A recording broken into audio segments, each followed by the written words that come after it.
వల్ల కావట్లేదు అత్తయ్య. నీ బాధను నేను అర్థం చేసుకోగలను రాధా, కానీ నిన్ను ఓదార్చడం తప్ప ఏం చేయలేకపోతున్నాను. జరిగిందంతా నేను చూశాను రాధా.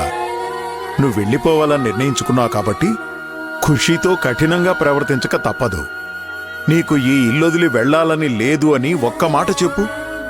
మేము శ్యామ్తో మాట్లాడి వాడికి నచ్చజెప్పే ప్రయత్నం చేస్తాం. అవును రాధా, నువ్విక్కడే ఉండి నీ హక్కు కోసం పోరాడతాను అంటే మేము నీకు అండగా ఉంటాం. ఇంకొక్కసారి ఆలోచించు. వద్దు, నాకు అండగా నిలబడి మీరు ఆయనకి చెడు కావద్దు. మధ్యలో వచ్చిన దాన్ని మధ్యలోనే వెళ్ళిపోవడం మంచిది.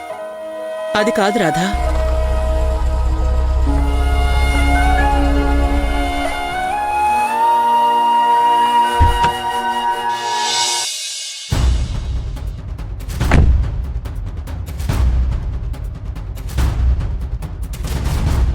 రాధా, ఖుషిని తీసుకురావడానికి స్కూల్కి ఎందుకు వెళ్ళలేదు?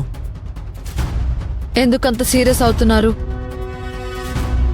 ఖుషీని తీసుకురావడం నాకు వీలు కాదు, మీరు వెళ్ళండి అని మీకు మెసేజ్ చేశాను, చూసుకోలేదా? వీలు కానంత పనే ఉంది నీకు.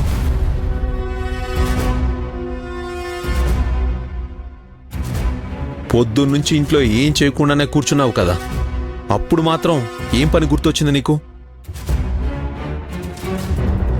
శ్యామ్, ఆవేశపడకరా. అమ్మా ప్లీజ్, నువ్వు రాధకు సపోర్ట్గా మాట్లాడొద్దు.